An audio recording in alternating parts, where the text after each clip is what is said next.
People will always come and go in our lives, but we all know those few who never left because they always leave you with so much more.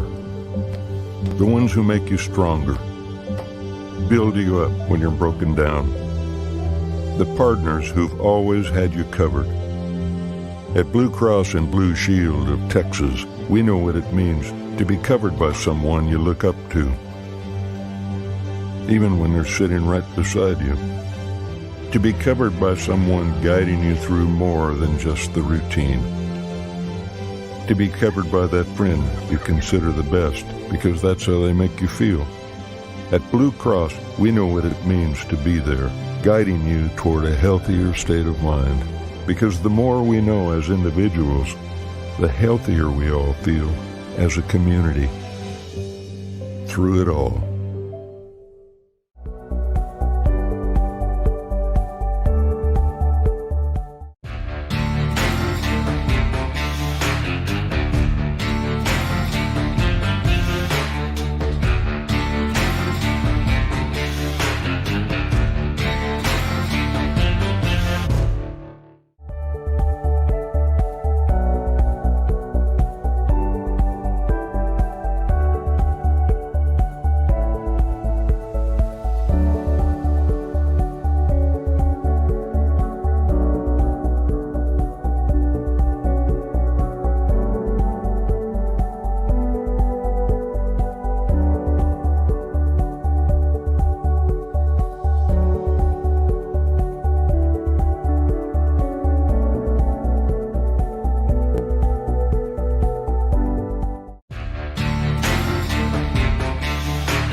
People will always come and go in our lives, but we all know those few who never left because they always leave you with so much more. The ones who make you stronger, build you up when you're broken down. The partners who've always had you covered.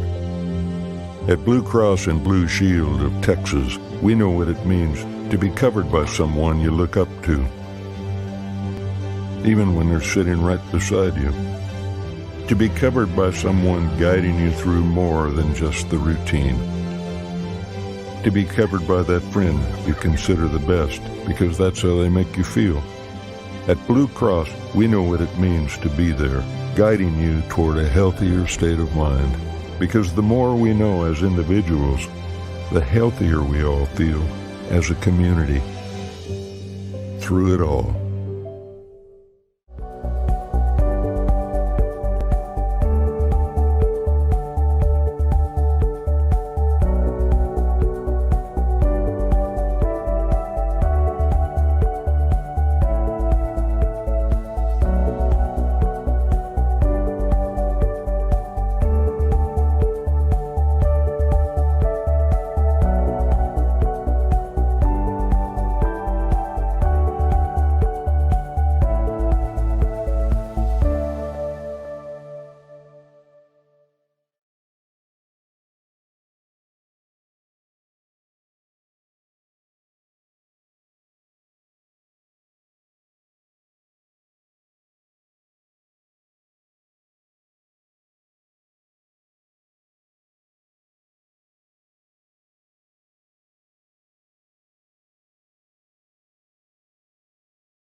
Hello. I'm Cassi Pollock, state politics reporter for the Texas Tribune. Thank you for tuning in for our conversation today, previewing the upcoming special legislative session that starts tomorrow.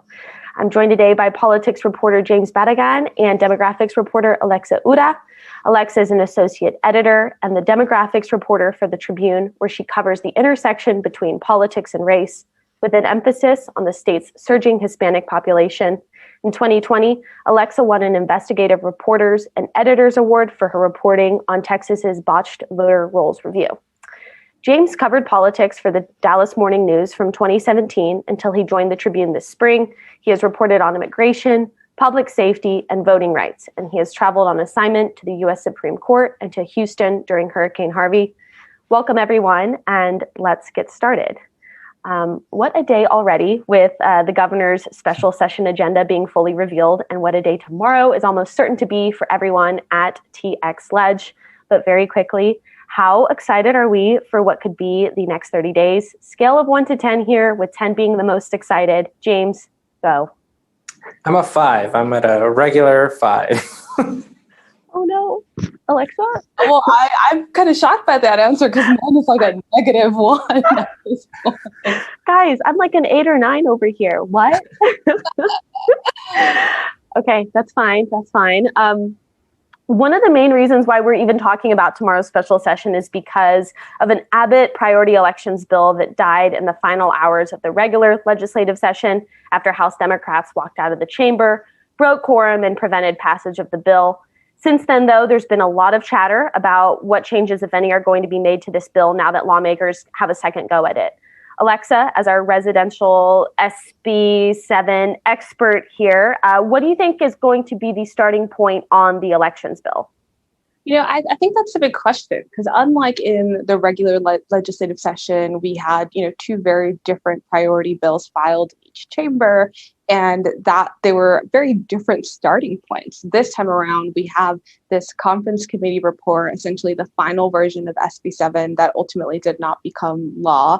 And it's a massive piece of legislation. It includes things from both chambers' version of the bill and also things that were never even considered as part of those debates. And I wouldn't be surprised if that ends up being where we start off, as opposed to sort of these individual bills, just because obviously that was a bill that the Republicans in both chambers who were at the forefront of this had been working on, though there seems to be some disagreements over who was doing what at the end, particularly when it comes to two provisions that they are now walking back.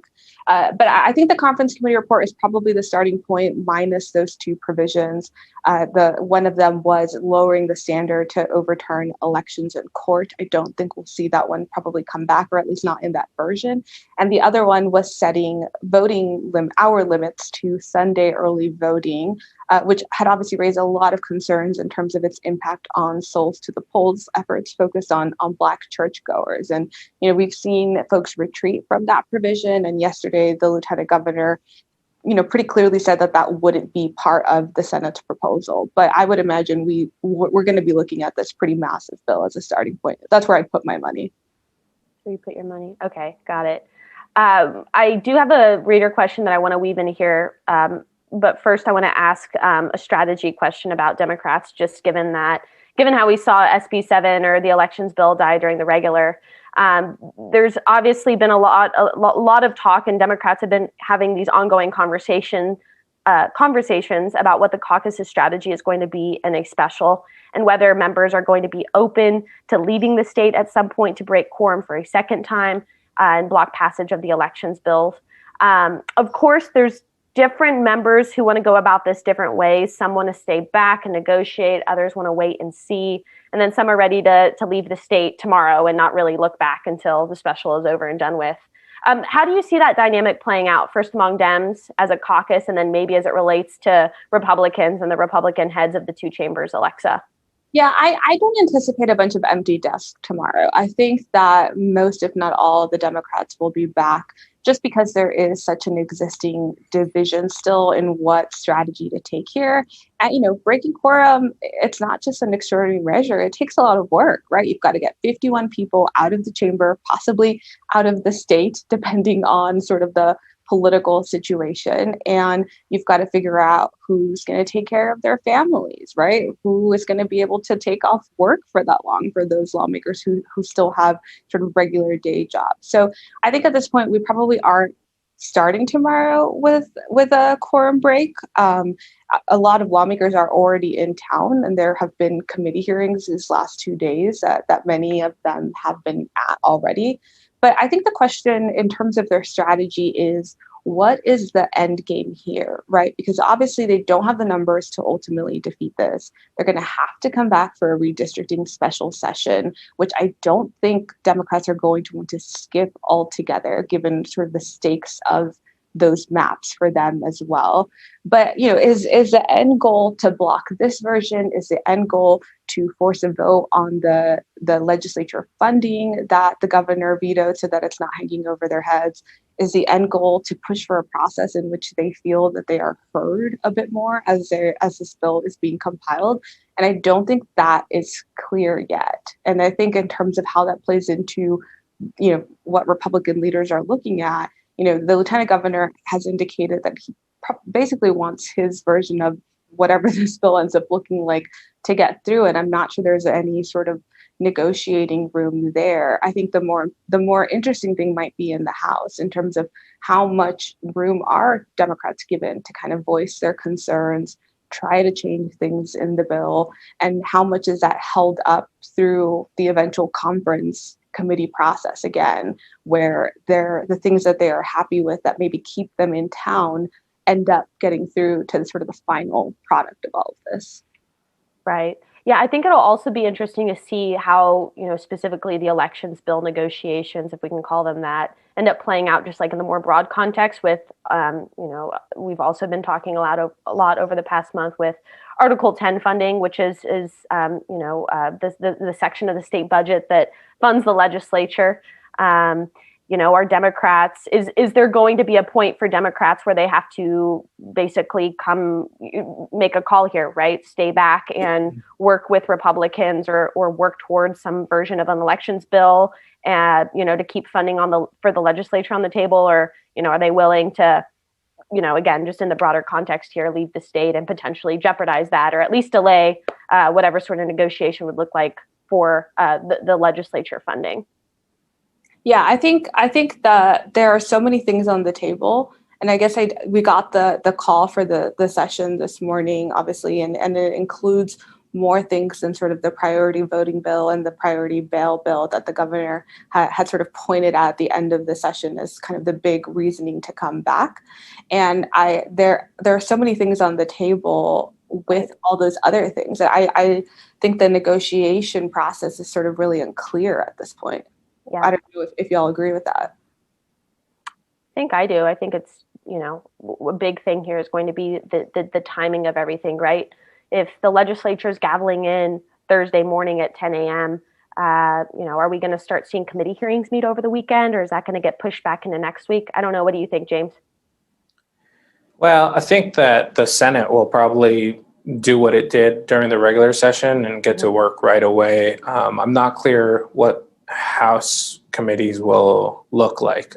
They had a little bit less of an appetite, I think, for some of the rest of the bills on the call, like, basically another SB 29, the transgender youth sports ban, critical race theory, they had less of an appetite for. And so it's going to be interesting to see how these things go on that end. One thing that I wanted to mention is when you all were talking about the elections bill, the speaker told you, Cassi, I think he would rather see it split up into a bunch of little tiny bills rather than a big omnibus one. Right. And so that may be a place where there's a split between the two chambers, because the speaker really thinks like, what's there, if there's a problem with a big omnibus, then the Democrats can tank it, and then we're done. And then we'll have to come back for another special before the redistricting. I don't know. So I don't know what that's going to actually end up looking like, but that's kind of interesting to me that he mentioned that in terms of like, oh, let's maybe break it up into smaller bills. So yeah, I'm not sure. I mean, we barely got the call today. So I guess the lawmakers will also be looking at this list and thinking about which ones they want to do and which ones they don't want to do. For the Democrats, like you guys were mentioning, I think Article 10 really is the issue for them. They want to get their staffers funded. They want to get all these other public servants funded before they get out of there. So, I mean, another thing that I found interesting was, in 2017, last time we had the special session, we had that joke going around the Capitol. It was like sunset and die, because I think they had said, like, let's do the sunset bill first and then let's just get out of here, right? And I think that's how the call was made. Like, you got to get the sunset thing done first, and then you can move on to all your other bills that you want. This one, I don't see anything that says, like, we've got to get elections or bail reform done first. It's just kind of a free-for-all, which does give some lawmakers who potentially have, like, other priorities other than the elections and bail reform bills, room to maneuver. Right. I have one last question on the elections bill, and it's mainly just because almost all of our reader questions or audience questions that came in were about that. And Alexa, this one's for you. James, please jump in after. It's more of a policy question, and it's from Manuel. He wants to know how Senate Bill 7 would have impacted Hispanic voters, particularly non-English dominant speakers. Alexa, I know that you wrote about this during the regular session when SB 7 was, going through obviously multiple changes. Maybe let's just work off of, the final version of the bill as it died in the House that night. And, of course, with the caveat that an entirely different bill could get filed for the special. Yeah, I think when you look at the final product, there's a lot in it. But they had removed some of the provisions that I think had raised sort of a higher level of alarm for voting rights advocates. They had removed a provision to let poll watchers record people who get help. And there was concern that how would that affect both voters with disabilities and voters who don't speak English who get help through the voting process. In Texas, that means a lot of Hispanic people, right? There was another provision that was specific to the polling place formula distribution in the big counties, where obviously there is a larger share of Hispanic voters than in the smaller counties. And we did an analysis on that and found that it really would have affected areas of these large counties with higher shares of voters of color, where they would have moved polling places away from those areas and into areas with higher shares of white voters. So both of those things were not part of the final product. But I think that the question with a lot of these restrictions is, what do they do to compound barriers to access? Right. There are things that in the bill that were specific to Harris County's 24-hour voting, their extended hours. And those are efforts that the county said were particularly popular among voters of color, including Hispanic voters, shift workers who couldn't vote during the normal 7 to 7 hours. And I think, and those things are hard to measure, right? Like, how do you measure who doesn't vote because they're not able to because of a new rule? That's very different than sort of measuring turnout. And so, those two provisions that were not in the final bill, I think, are still on the table. I wouldn't be surprised if we saw versions of those come back during the special session. So the landscape of how this could particularly affect Hispanic voters still remains pretty unsettled going into the special session. Right. And we're starting from a blank slate, so Exactly. Like Alexa's saying, we may be dealing with a completely different thing than the final version of the bill that we were dealing with at the end of the regular session, which is also kind of crazy to follow because we had very little time to look at it. So yeah, starting from a blank slate, all those things probably back on the table, including the poll distribution, like polling poll distribution. I'm messing that up here. But that provision, I think, is one of the most concerning for sure, because of the same reasons that Alexa said. I mean, in the larger counties, obviously there's going to be larger populations, and in those populations there are a lot more Hispanics than there are in other smaller counties. So that could be making a comeback. We could be facing some of the same issues that we faced early on in the regular. Right. And, this is mainly just, I'm asking you guys to guess here, but Are we expecting the elections bill to go through the House, on the House side? Are we expecting that to go through, again, the House Elections Committee? I'm only asking that because we saw the Speaker yesterday announce the creation of a new select committee, an entirely new group of Republicans and Democrats on this committee. We're going to have Trent Ashby, a Lufkin Republican, chairing it, and Symphronia Thompson, a Houston Democrat, longest serving woman in the legislature, to serve as vice chair. Is that going to be a potential avenue for at least members on the House side to take up this issue? And maybe that's going to be where we see these hours-long committee hearings during a special? Yeah, my read on the creation of that was that the idea was to move the sort of very, hotly contested bills through a panel that, includes some more veteran lawmakers. It's a very different makeup than the House Elections Committee. And to be honest, the way the voting bill went through that House Elections Committee was pretty chaotic. I think it was objectively clumsy at some points. There was one hearing on one iteration that had to be canceled and everyone who had come to testify had to go home because of the way State Representative Briscoe Cain, who chairs the committee, abruptly ended that hearing in the middle of it. Right, there were what they were trying to get SB 7 passed through. They were doing this sort of last minute swap, and members on the committee, including Republican members, were really taken aback by what was happening. I'm not sure that everyone had been clued in on what the maneuver was. Democrats were objecting to it. Representative Cain was speaking over them and saying there were no objections. It was sort of this very chaotic process that I think, if you think of the long game and the idea that this legislation is going to end up in federal court, those are things that Republicans probably don't want on the record in terms of how this bill was passed. And so I think moving it over to this new committee possibly creates you move away from procedures that people found questionable during the regular session. I think the question is, does that bring down the temperature a little bit in terms of the debate around the bill, just given the makeup of the panel? But I think we're probably still headed toward a very, very long marathon public hearing on whatever legislation goes through that committee. Yeah, Alexa, and you and I both said in those voter ID and redistricting hearings over the last decade, and we heard many times Democratic lawmakers saying, we had no idea what the process was. There was no process. We didn't follow the regular order of the process. And you could definitely, that's the first thing I was thinking whenever I would see Chairman Cain handling the Elections Committee and kind of talking over lawmakers, not allowing senior lawmakers to participate in the committee and ask questions, deliberately, like just ignore their comments, and then also just kind of ram through SB 7 as HB 6. I just was like, wow, in federal court, this is not going to look very nice for them. I don't know actually what this new committee is for. One thing that I would beg of our state officials is to just give us some clarity on what actually is going to happen. I think Texans deserve that, and that goes for the governor, the lieutenant governor, and the speaker. If they're just going to create this committee, at least say like what's in charge of it. Because constitutional rights could be a whole lot of things, right? I think that constitutional rights, when I'm just looking at the call here, social media censorship could go down that way. Elections bill could go down that way.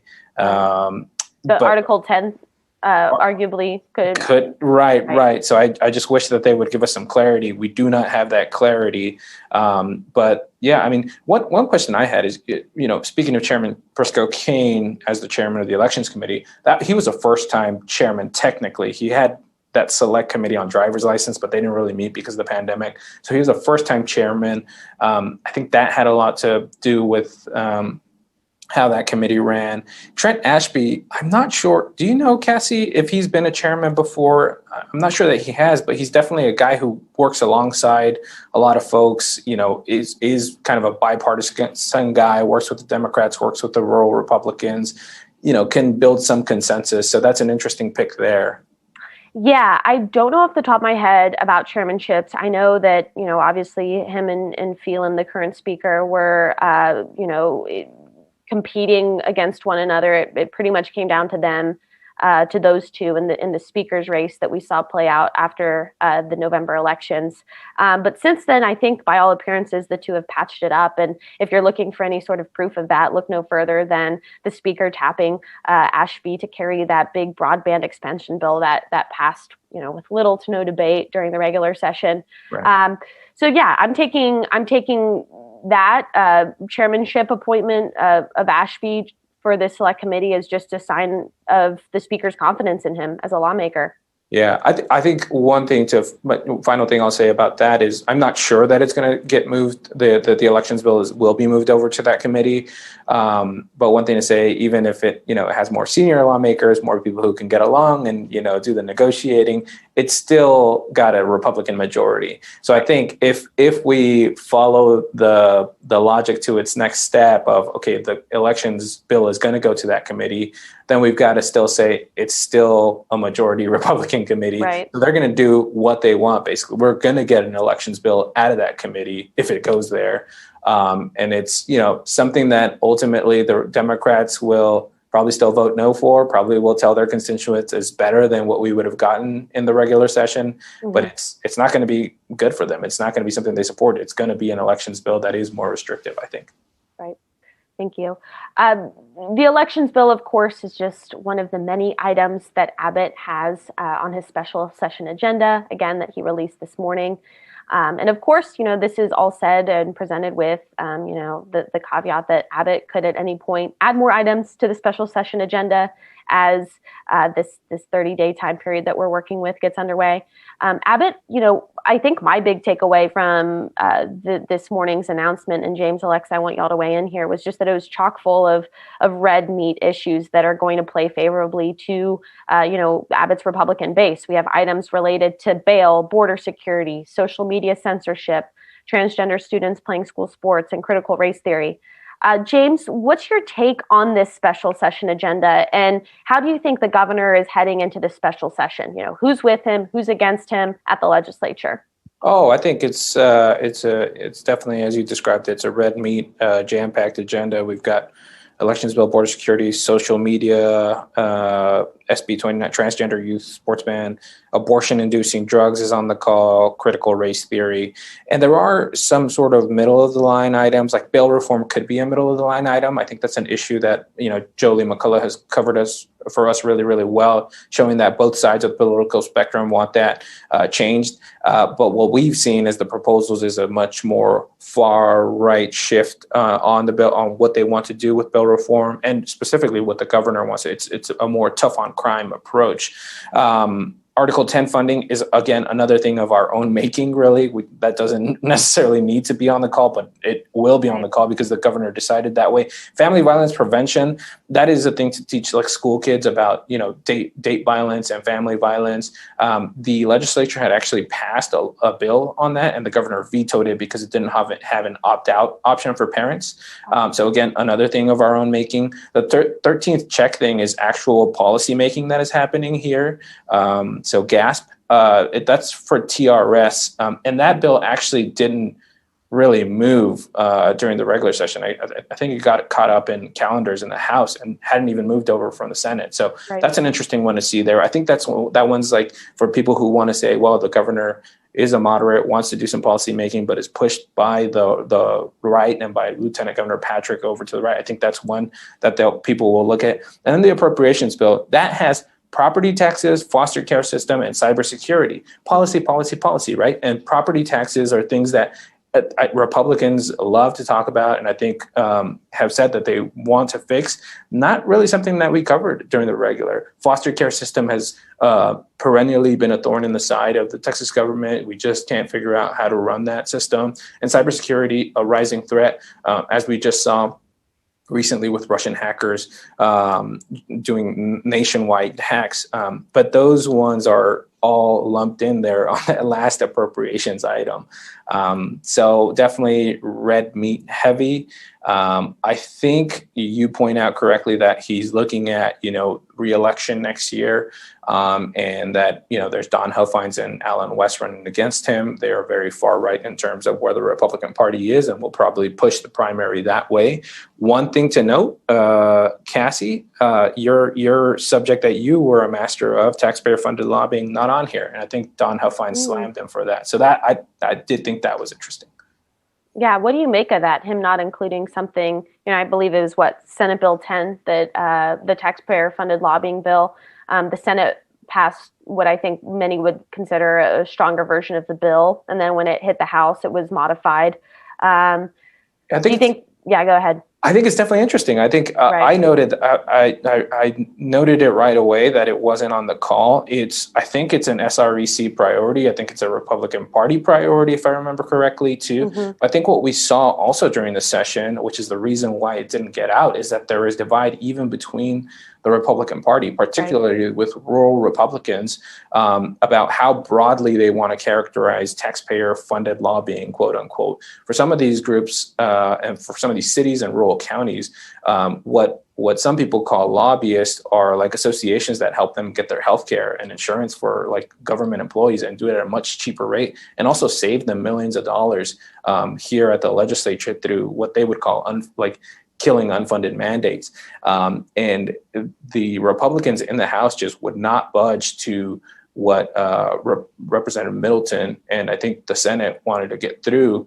So I think that shows that there's divides there within the Republican caucus, and that perhaps the governor just didn't want to get caught up in the middle of that. So he can just completely avoid that and say, you're not going to question my conservative bona fides because, look, we've got a red meat jam-packed session. And I think he can sort of maneuver around it and say, forget about that. Look at all these other things that I've got done. Right. Alexa, what's your take or what's your sense of where the big three are at? Just, in terms of relationships, where people stand, what the dynamic is between the three heading into the special. My very surface level take here is that we're on a lot of the same footing that we ended the regular session with. Of course, there was some last minute 11th hour drama with the bail and elections bills, the Article 10 funding. And the week after that, we saw the big three, the speaker, the lieutenant governor, and the governor kind of take different approaches on the elections bill, when a special should be called, what should be included in the special session call. Do you think that any of this has changed much since the legislature gavelled out at the end of May? Probably not. I've been thinking a lot about the 2017 special session and the dynamics going into that one.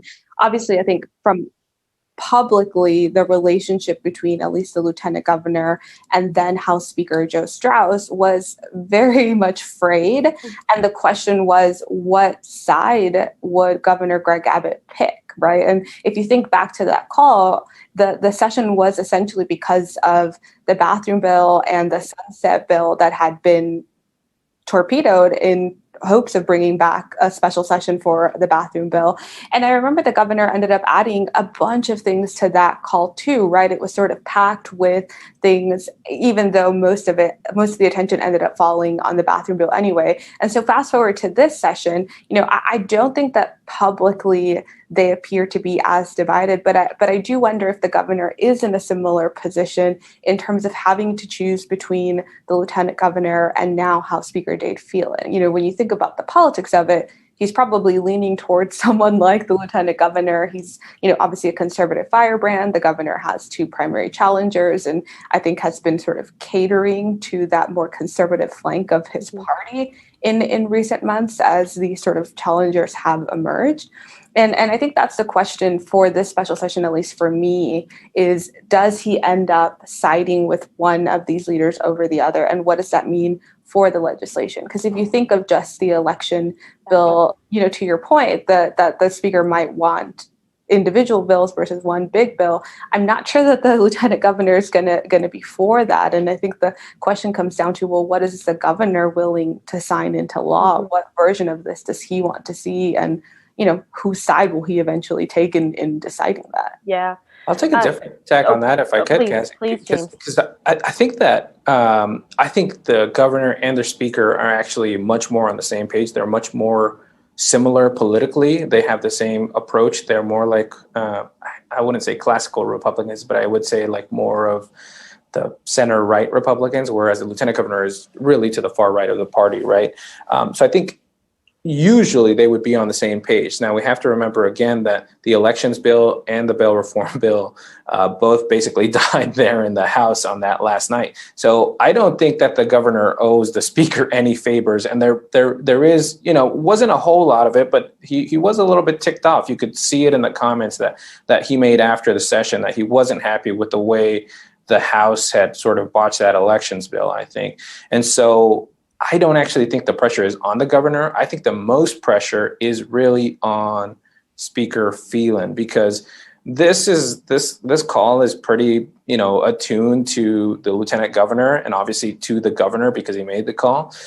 It's kind of a harder line to toe for the speaker. We saw the Democrats come out with that letter on Monday, I believe, saying, hey, basically take us seriously, respect us, defend us as the Speaker of the House, defend the independence of this chamber, right. And talking about the Article 10 funding. So I think he's got the most pressure. He's got to come back next session and try to become Speaker again. And if you've got unhappy Democrats, which made up part of his coalition, I just think it's a little bit harder for him to navigate those waters. Right. Thank you both so much for your time. We are out of time today. Thank you, Alexa, James, for joining us. To everyone watching, I hope you are more, especially after listening to this conversation, you're more with me on the scale of 8 to 9 as opposed to Alexa. Bump them up. -1 or James's 5 on the excitement scale for the special. For more coverage from the Tribune, visit texastribune.org and get the latest updates about the people and policies shaping the future of Texas with our weekly newsletter at trib.it/brief-weekly. Be sure to join us for the Tribune Festival, where we'll look ahead to what's next in politics, policy, and beyond, starting September 20th through the 25th. Join us online and in Austin by buying tickets at festival.texastribune.org. Thank you, everyone, and see you tomorrow.